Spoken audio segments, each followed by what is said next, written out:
you're ever questioning anything, always ask the almighty Dirty Dodge. Always ask the almighty internet, right? So my grandparents have a GMC Acadia that I had the motor rebuilt in last year because in typical Acadia fashion, it died. 3.6, GM issues. And they drove my Acura RL for a while I had their Acadia rebuilt. And now the transmission and the ECM is going out in it, and I'm going to have the transmission rebuilt and probably put an ECM in it. Typical 3.6 GM things. So, I just noticed two of the same kind of spiders on this car. Look at that guy. Right there, you see him?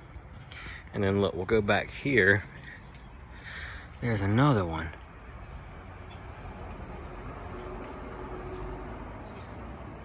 Two of the same kind of spiders. So there must be some type of nest of them in there on that BMW. Cool.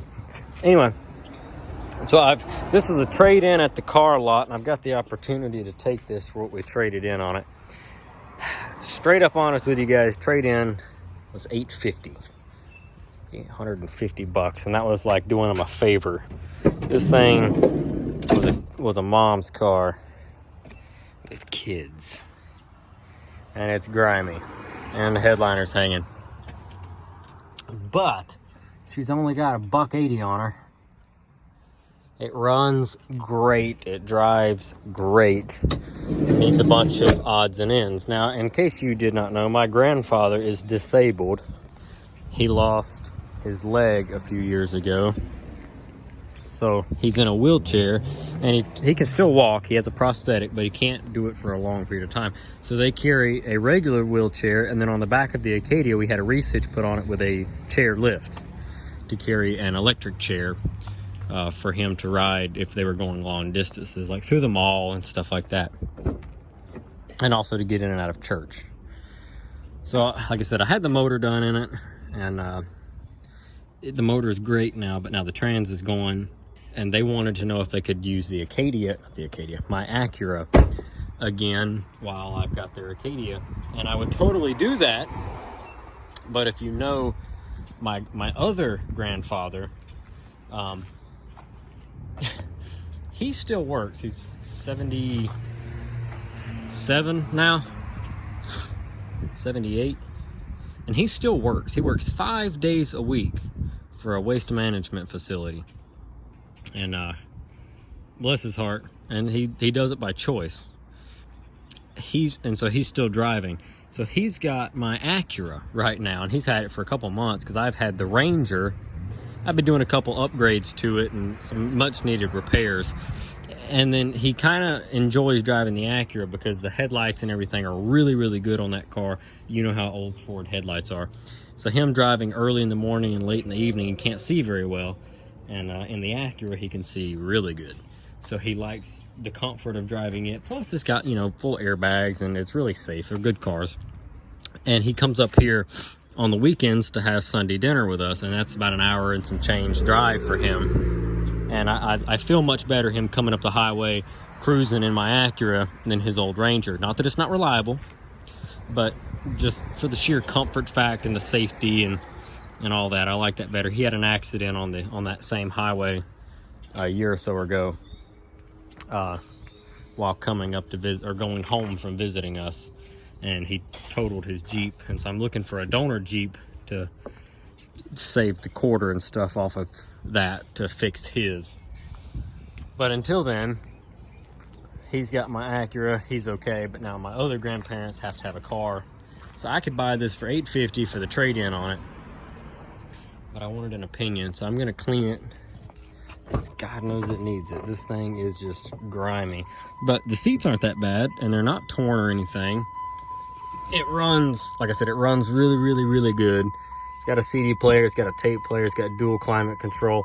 Now, he likes leather seats because it's easier for him to slide in and out on with his leg. He doesn't have any strength there to pull himself, so to slide on the leather is a lot easier for him to get in and out of. This is cloth, but their Acadia is cloth, and they can do that. And these vans, I'm not saying anything bad about these vans, but I do tend to know that older people like the vans, the Honda Odysseys, the Dodge Caravans, and the Chrysler Town & Countries, especially around here. I mean, Summit Hills Retirement Community Parking Permit, resident parking, and I don't know what that one said, but I'm assuming probably about the same thing. So older people love these vans, and so I know they would have no problem getting in and out of it, being bigger people. But I just wondered what you guys thought. I'm about to give it a little half-ass rinse off and get some of the brake dust off and vacuum the inside out. Dad said he'd do a full actual detail on it, and, you know, shampoo the carpets and scrub them and deep clean and sanitize everything for them.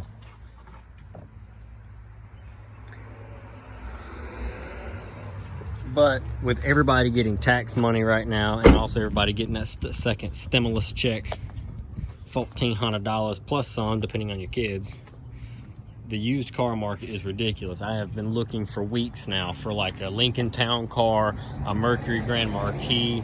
Hell, I'd even take a well-equipped Crown Victoria, but I can't find any of them around here.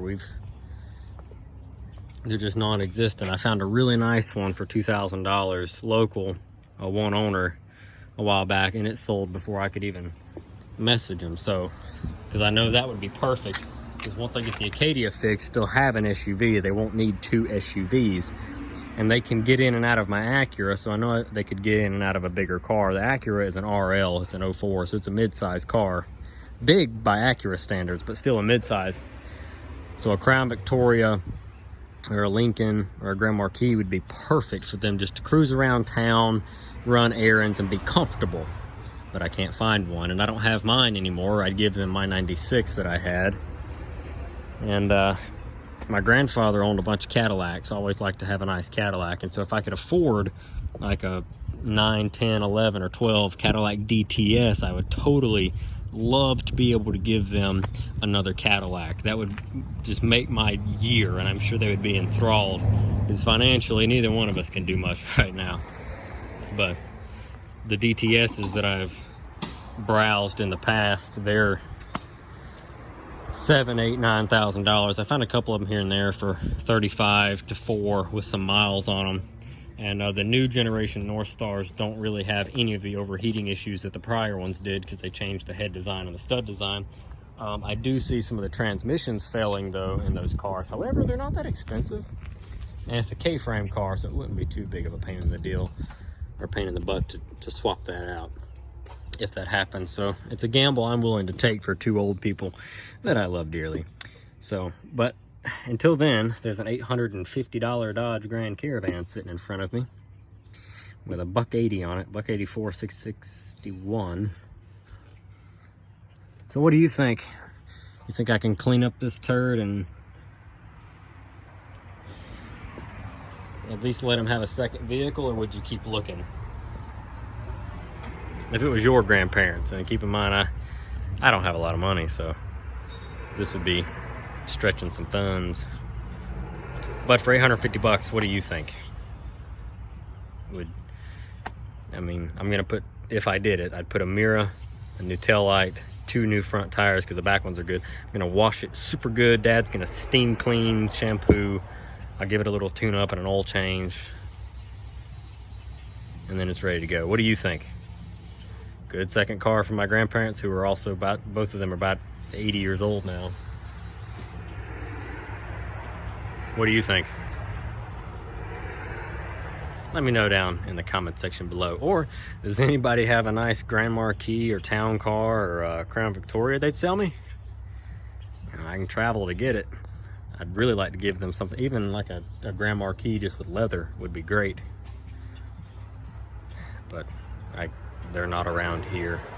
And I've got to find something for my grandparents. So this is the only thing I've had that's come through that's been ours to do, you know. What with everything else I got right now is customer stuff or what have you. So I don't know, I'm just out of options. Anyway, drop a comment down below. Let me know what you think. I should have got the key. I could probably have started it up for you guys, and then you could maybe make a better decision. Like I said, I threw the dealer plates on it yesterday and drove it for about 20 minutes, and trans shift's good. It's got a little leak from the gear shift selector, but besides the gear shift selector, oh, and I got to fix that door. It doesn't close all the way. All the lights go off except check engine. It's throwing oxygen sensor codes left and right, so probably a converter deal, but the motor runs really, really good. It's nice and smooth. Transmission shifts through all the gears. Nice and quick. What do you think? Yay or nay? I like Mopars. And I like Caravans. As weird as that was to say. But, and this one's a 3.3. The 3.3 and the 3.8 are almost identical, other than like a water pump design. And they are interchangeable. So, I don't know. Drop a comment down below. Let me know what you think. Appreciate you guys' input. Hope everybody's having a wonderful day. Yep. All right, then. We're going to get back to it.